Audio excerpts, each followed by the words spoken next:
Rajitha, actually सबसे पहले तैयारी के भी दौरान में, चूँकि आपने 6-6 अटेम्प्ट ले लिए, तो कुछ जो नए जो विद्यार्थी जिनको आपको लगता है कि किन चीज़ों को ध्यान रखना चाहिए, जिसके कारण से जो मिस्टेक्स आपसे हुए होंगे या को कमी रह गई होगी तैयारी के दौरान में, उसके बारे में कुछ बताइए? सर मैं यूजुअली अपने लिए एक फ्रेज़ यूज़ करती हूँ, I was a bundle of mistakes. और ये ओवर पीरियड ऑफ इयर्स मुझे समझ आया कि मैं इतनी गलतियाँ कर चुकी हूँ, जो कोई भी एस्पिरेंट टोटली जितनी गलतियाँ करने के लिए प्रोन होता है वो सब मैंने की। बहुत अच्छा है कि ऑनेस्टली इसको सारा बता दीजिए। मेरा क्लियर होने के भी सर्टेन स्टेप्स हैं, एक रेसिपी है जो मैंने फॉलो की, जो कि मैंने पहले नहीं की थी। So I will go step by step in that direction. जैसे कहते हैं कि पहला स्टेप होता है आप सिलेबस को समझें। I did not understand the demand of the exam. सीधा पढ़ाई शुरू कर दी। सीधा पढ़ाई शुरू कर दी, क्योंकि वो कहते हैं ना कि नोज़ डाइव करना, एकदम जंप कर देना, वो मैंने किया विदाउट अंडरस्टैंडिंग। सेकंड, बहुत सारी बहुत सारे बुक सोर्सेज मैंने देखे, बुक लिस्ट नहीं बनाई, काफ़ी जगह हाथ पैर मारे, ये भी पढ़ लेते हैं वो भी पढ़ लेते हैं, जो एक क्लासिक मिस्टेक है। कोई भी इसके एग्जाम में तो बहुत कुछ पढ़ना, बहुत, हाँ, वो कहते हैं ना कि एवरीथिंग अंडर द सन आ सकता है, पर ये सही नहीं है, ये भी एक मिथ है, एवरीथिंग अंडर द सन नहीं आता है। बहुत ही डिफाइंड, बहुत ही ब्यूटीफुली डिज़ाइंड एग्ज़ाम है सर ये। उसके अलावा जो हम कहते हैं कि नोट मेकिंग, तो मैंने आई थिंक पहले कुछ अटैम्प्ट्स में नोट्स ही नहीं बनाए। मुझे लगता था बुक से पढ़ रहे हैं, बुक से ही रिवाइज़ कर सकते हैं, पर ये समझ ही नहीं आया कि एग्ज़ाम से 4 दिन पहले आप कैसे रिवाइज़ करेंगे पूरी बुक। उसके अलावा सर आगे बात करें तो रिविज़न, तो कहीं ना कहीं रिविज़न में भी गैप्स रहे थे। और ये सभी स्टेप्स हैं, you need to understand the syllabus, you need to study the exam before you study for the exam.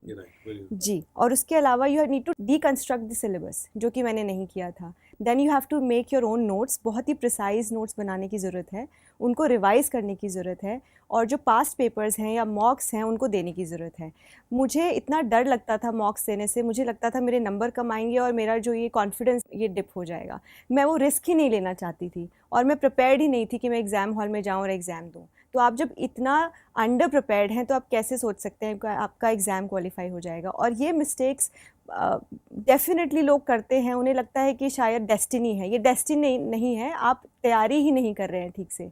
इस एग्ज़ाम ये ऐसे भी कहते हैं कि ये एक मैडनेस है, civil services is madness, but I think there is a beautiful method to this madness, और ये अगर आपको समझ आ जाता है तो आप एग्ज़ाम क्वालिफाई कर लेते हैं। मेरे ख्याल से जो डिस्कशन आप कर रही हैं, आपने बहुत ही ब्यूटीफुली प्रेजेंट किया। यही डिस्कशन हम अलग अलग कैंडिडेट से समय समय पे कर रहे होते हैं।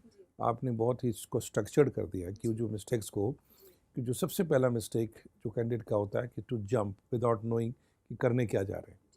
तो सबसे पहले आपने क्लियर कर दिया कि सिलेबस की थोड़ा अंडरस्टैंडिंग होनी चाहिए, उसको अपने हिसाब से रिकन्स्ट्रक्ट कर लें, कहाँ जोर देना है, क्या करना है। दूसरी चीज़ जो आपने ध्यान दिलाया वो क्या किया, selecting of list of books, that is very important कि डिसाइड कि ही पढ़ना है और ये नहीं पढ़ना है, that is very very important. Third thing which everybody should know is making right note, so that कि लास्ट मोमेंट में भी आप रिवाइज कर सकते हैं, and to get a right direction कि जा कहाँ रहे हैं, इसलिए पिछले साल के question, and then to practice on the test कि क्या कर रहे हैं। तो this is very beautiful presented.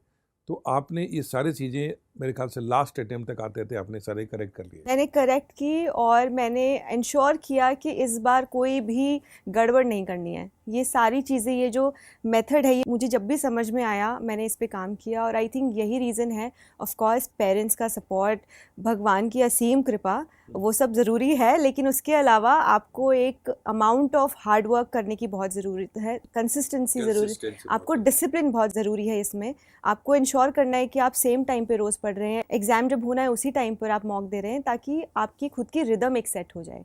ये सब चीज़ें बहुत छोटी लगती हैं सुनने में, पर अगर आप इनको डेली हैबिट बनाएंगे तो ज़रूर it becomes a second nature to you. तो मुझे 6 साल लगे, ज़रूरी नहीं है आप पहले साल में कर सकते हैं। बाकायदा आप अगर ये चीज़ें फॉलो करें, कितने सारे टॉपर्स ये सिमिलर रेसिपी बताते हैं, पर करने वाले बहुत कम लोग होते हैं, और जो कर जाते हैं वो तर जाते हैं। बहुत अच्छा, बहुत बढ़िया।